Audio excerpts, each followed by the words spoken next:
Hello everyone, once again very good morning to all of you. एक बार फिर से आप सभी लोग का बहुत ही वार्म वेलकम है आपके इस एडिटोरियल सेशन में। फिर से हम लोग डिस्कस करने जा रहे हैं एडिटोरियल वोकैब के बारे में। आज थोड़ा सा फॉर्मेट हमारा पीपीटी नहीं है, बट डेफिनेटली कंटेंट बहुत ही अच्छे हैं और आपको एडियंस फ्रेज भी बढ़िया मिलेंगे और कुछ नई चीज़ें इंक्लूड की गई हैं जो अभी आप आगे स्लाइड बढ़ेगी तो देख लेंगे। ठीक है, जैसा हमारा पैटर्न था, पैटर्न एकदम वैसे ही फॉलो करेंगे। सबसे पहले हम एक बढ़िया सा थॉट लेंगे, कोटेशन लेंगे, उसके बाद हम कन्फ्यूजिंग पेयर होमवर्क के लिए देखेंगे, फिर वोकैब, फिर इडियम्स फ्रेज और फिर कन्फ्यूजिंग पेयर जो आपको होमवर्क दिया गया था वो डिस्कस करेंगे। इसमें किसी तरीके का कोई चेंज नहीं किया गया, बस चेंज ये है कि आपको पहले पीपीटी फॉर्म में रहता था, आज हैंड राइटिंग फॉर्म में, तो कोई दिक्कत नहीं। वैसे भी हैंड राइटिंग वाली चीज़ ज़्यादा समझ में आती है। चलिए आज के थॉट को लेकर हम लोग आगे बढ़ते हैं वोकैब के सेशन में। तो आज का थॉट क्या है, लिखा है what you do today can improve all your tomorrows. मतलब कि व्हाट यू डू टुडे, आज आप जो कुछ भी काम करोगे, आज आप जो कुछ भी करोगे, कैन इम्प्रूव, वो इम्प्रूव कर सकता है ऑल योर टुमारोज़, आपके सारे आने वाले कल को।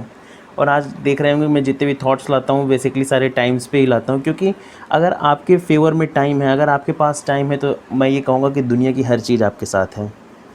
अगर आपके पास समय है और आपकी हर चीज़ सही समय पे हो जा रही है, जैसे लॉकडाउन का टाइम चल रहा है, क्लासेज वगैरह बंद है, हर चीज़ बंद है, तो आप टोटली क्या हो, फ्री हो।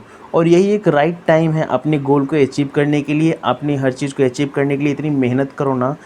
आज का जो आज है इसको इतने अच्छे से तैयार करो कि आपके जितने भी टुमारो हैं, आने वाले जो भी कल हैं, वो सब एकदम गोल्डन मोमेंट हो जाए। ठीक है, तो कोटेशन भी यही हमारा कहना चाहता है, सिंपल सी बात है कि what you do today can improve all your tomorrows. ठीक है, चलिए बढ़ते हैं। हमने कल आपको कंफ्यूजिंग पेयर दिया था कि what is the difference between the hanger and hanger. Okay, एक मिस्टेक हो गया है, यहाँ पे ए आर है, इसको सही करिएगा, ये ई आर नहीं है, यहाँ पे ये ए आर है। ठीक है, what is the difference between the hanger and hanger. और आज का आपका जो होमवर्क है वो बहुत ही सिंपल है कि what is the difference between the complement and compliment. ध्यान से स्पेलिंग देख लीजिएगा, यहाँ पे एल के बाद क्या है, आई है, और यहाँ पर एल के बाद क्या है, ई है। तो जैसा करते हैं वही करेंगे, इसका मीनिंग बताएंगे और इसका एग्जांपल लिखेंगे। आप लोग सर बहुत ही अच्छा लिख रहे हैं, और जो बच्चे लिख रहे हैं वो अपने अंदर खुद ही इंप्रूवमेंट देख रहे हैं। जो बच्चे रेगुलर कमेंट कर रहे हैं, रेगुलर कमेंट के जरिए से अपनी बात रख रहे हैं, तो वो देखते होंगे कि जो बात चीज़ें वो कमेंट कर देते हैं ना, जो चीज़ें वो लिख देते हैं, वो चीज़ें दिमाग में एकदम उनके बैठ जाती हैं। तो आपके कल का एकदम सिंपल सा वर्क है, क्या कल का आपका होमवर्क है कि what is the difference between the complement and compliment. ठीक है, इसको हम डिस्कस करेंगे आगे के सेशन में। चलिए अब वोकैब की तरफ मूव करते हैं। वोकैब भी बढ़िया है और सब चीज़ आपको, हर चीज़ है, बस पीपीटी फॉर्म नहीं है, उसके लिए बिल्कुल भी टेंशन मत लीजिएगा। सबसे पहला आपका वोकैब क्या है, सबसे पहला आपका वोकैब है ओवरवेल्म्ड। जिसका मतलब क्या होता है, जिसका मतलब होता है कि फ्लडेड या फिर ओवरफ्लोड, मतलब कोई चीज़ जो हद से ज़्यादा हो जाती है, पूर्णतया हो जाती है, कह सकते हैं परिपूर्ण हो जाती है, तो उस सेंस में इसको यूज़ करते हैं। और ये किसकी तरह यूज़ किया जाता है, वर्ब की तरह यूज़ किया जाता है। ठीक है, सेकंड की तरफ मूव करते हैं। सेकंड हमारा क्या है, सेकंड हमारा है रिजम्पशन, जिसका मतलब यूज कैसे होता है, नाउन की तरह, जिसका मतलब क्या होता है, पुनरारंभ। मतलब जिसे हम क्या कह सकते हैं, रीस्टार्ट, या क्या कह सकते हैं, रीओपन। ठीक है, और ये यूज किसकी तरह से होगा सर, डेफिनेटली नाउन की तरीके से होगा। हम थर्ड की तरफ मूव करते हैं। थर्ड हमारा क्या है, थर्ड हमारा है एडियर, जिसका, और हाँ इसके साथ हमेशा आपको याद रखना है कि जो प्रेपोजिशन लेता है वो टू लेता है। हमेशा ये वर्ड अपने साथ प्रेपोजिशन क्या लेता है, टू लेता है, और किसकी तरह यूज होता है, वर्ब की तरह, जिसका मतलब होता है पालन करना, समर्थन करना, या फिर क्या होना, चिपकना। जिसे आप सिनोनिम्स में क्या बोल सकते हैं, सिनोनिम्स में बोल सकते हैं आप स्टिक टू, या फिर बोल सकते हैं क्या, क्लिंग टू, या स्टैंड बाई। अच्छा, ये जो ब्रैकेट में लिखा है ये फिक्स्ड प्रेपोजिशन है, आप हमेशा याद रखिएगा, इसके साथ टू आएगा, इसके साथ टू आएगा, लेकिन जब आप ये वर्ड स्टैंड यूज करेंगे तो इसके साथ क्या आएगा, बाई आएगा। ठीक है, तो ये चीज़ें प्रेपोजिशन की हैं जो मुझे लगा ऐड करनी चाहिए, तो मैंने जोड़ दिया है। चलिए आगे बढ़ते हैं फोर्थ नंबर तरफ। फोर्थ नंबर हमारा क्या है, फोर्थ नंबर हमारा है प्रिस्क्राइब, जिसका मतलब होता है निर्धारित करना। ये भी यूज कैसे होता है, वर्ब की तरह, क्योंकि जनरली जिसके लास्ट में ना नी ने आते हैं वो किस तरह से यूज़ होते हैं, वर्ब की तरह यूज़ होते हैं। अब हम इसे क्या कह सकते हैं, इसे हम कह सकते हैं स्पेसिफाई करना, ले डाउन करना, या फिर असाइन करना। ठीक है, चलिए फिफ्थ नंबर तरफ बढ़ते हैं सर, और फिफ्थ नंबर थोड़ा नहीं, बहुत ही ज़्यादा इम्पॉर्टेंट है। अब हम देखिए फिफ्थ नंबर, हमें न्यूज़पेपर में जो मैंने वर्ड देखा था वो था अग्री टू। क्या वर्ड था, अग्री टू। तो मुझे लगा कि सारा यहाँ डिस्कस कर देना चाहिए। देखिए सर, अग्री के साथ ये तो ऑन आएगा, ये तो टू आएगा, ये तो विद आएगा। आप न्यूज़पेपर में देखते होंगे, ग्रामर के टर्म में देखते होंगे, तो वहाँ भी लिखा होता है क्या, agree on, agree to, agree with. तो कैसे यूज करना है ध्यान दीजिएगा। जब भी अग्री ऑन आएगा तो आप हमेशा यूज करेंगे समथिंग। अगर आप किसी चीज़ से सहमत हैं तो आप बोलेंगे आई अग्री ऑन। अगर आप किसी प्रपोजल से सहमत हैं तो आप क्या बोलेंगे, आई अग्री टू। लेकिन आप किसी पर्सन, समबडी या समवन से सहमत हैं तो क्या बोलेंगे, अग्री विद। एक बार फिर से आप लोग मेरे साथ बोलिएगा, एक बार आप मेरे साथ बोलिएगा, ठीक है। फिर से, अग्री ऑन के किस लिए यूज होता है, समथिंग, किसी चीज़ के लिए। अग्री टू किसके लिए यूज होता है, प्रपोजल, किसी प्रपोजल के लिए। और अग्री विद किस लिए यूज होता है, पर्सन, समबडी या समवन, किसी व्यक्ति से जब सहमत होते हैं तब। चलिए एग्जाम्पल भी हम देखते हैं। सबसे पहला एग्जाम्पल किसका है, अग्री ऑन का। लिखा है कि all parties agreed on plans to expand the business. अब देखिए यहाँ पे जो ऑल पार्टीज़ हैं वो अग्री हैं किसमें, प्लान से, कि क्या करना चाहिए, हमें बिज़नेस को एक्सपेंड करना चाहिए। तो ये किसी चीज़ से सहमत है, किसी थिंग से सहमत है। जब किसी चीज़ से सहमत है तो हमने जनरली अग्री के साथ क्या लगा दिया है, ऑन लगा दिया है, ठीक है। अब दूसरे एग्जांपल की बात करें जिसमें हम सीखेंगे किसके बारे में, अग्री टू के बारे में। तो ये क्या है, the CEO agreed to the recommendation submitted by the working group.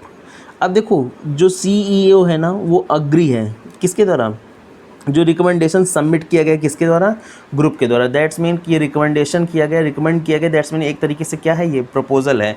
और जब प्रपोजल से सहमत है तो हमें क्या लगाना चाहिए, हमें अग्री टू लगाना चाहिए, ठीक है।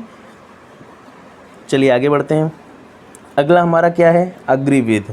तो जैसे आप किसी व्यक्ति से सहमत होते हैं तो आप क्या बोल देंगे, I agree with you, I agree with Shivam, I agree with Karan, I agree with Alan, I agree with Seema, Reema, Geeta, बीटा, बीटा, ETC ना, ब्ला ब्ला ब्ला जो वही बोलते हैं आप। तो एक बार फिर से ध्यान रखिएगा, agree on something, agree to proposal, agree with person, मतलब दैट्स मीन समबडी और समवन, ठीक है। आई होप बात आपको समझ में आ गई होगी। चलिए 6 नंबर की तरफ मूव करते हैं। 6 नंबर क्या है, फैसिलिटेट, जिसका मतलब क्या होता है, सरल बनाना। यह किसकी तरह यूज होता है, वर्ब की तरह यूज होता है। किसकी तरह यूज होता है, वर्ब की तरह। और सिनोनिम्स में क्या बोलेंगे, सिनोनिम्स में बोल देंगे मेक ईजियर, किसी चीज़ को क्या करना, ईजी बनाना। और एक्सपेटाइड, किसी चीज़ को एक्सपेटाइड करना, या फिर स्मूथ, सबका एक ही मतलब है क्या, सरल बनाना या फिर आसान बनाना। चलिए अब मूव करते हैं 7 नंबर की तरफ। 7 हमारा क्या है, इनेप्ट। 7 हमारा क्या है, इनेप्ट, जो किसकी तरह यूज होता है, एडजेक्टिव की तरह, जिसका मतलब होता है अयोग्य, जिसका मीनिंग क्या होता है, अयोग्य। अब देखो यहाँ पे INEPT और यहाँ पे INAPT, INEPT इनेप्ट और इनेप्ट, इनेप्ट और इनेप्ट बोथ आर सेम, दोनों ही सेम मीनिंग देते हैं। दोनों का ही मतलब होता है अनस्किल्ड, अनेबल, या फिर कोई ऐसा व्यक्ति जो अयोग्य हो। इनकैपेबल सेम चीज़, अनेबल या फिर अनस्किल्ड, ठीक है। इनेप्ट मतलब याद रखिएगा जिसका मतलब होता है अयोग्य और किसी क्वालिटी दिखा रहा है तो डेफिनेटली ये किसकी तरह यूज होगा, एडजेक्टिव की तरीके से यूज होगा। 8 नंबर हमारा है कैरी आउट, जिसका मतलब एक फ्रेजल वर्ब की तरह यूज होता है, जिसका मीनिंग होता है पूर्ण करना। किसी चीज़ को पूर्ण करना, किसी चीज़ को क्या करना, इम्प्लीमेंट करना, फुलफिल करना, या फिर क्या करना, अकॉम्प्लिश करना। बात समझ में आई। ये किसकी तरह यूज़ होता है सर, ये एकदम यूज़ होता है आपके उसके फ्रेजल वर्ब की तरह। अब फ्रेजल वर्ब क्या होता है, जब किसी वर्ब में हम प्रेपोजिशन को ऐड कर देते हैं तो क्या बन जाता है, फ्रेजल वर्ब बन जाता है। जैसे हमारा एक वर्ब है क्या, लुक, और इसमें हम लगा दिए एट, लगा दिए look into, look on, look upon. तो इस तरह करके जब हम बनाते हैं किसी वर्ब के साथ प्रेपोजिशन जोड़ देते हैं तो क्या बन जाता है, फ्रेजल वर्ब। जैसे कैरी क्या है, वर्ब, आउट हमने लगा दिया तो क्या हो जाएगा, फ्रेजल वर्ब, ठीक है।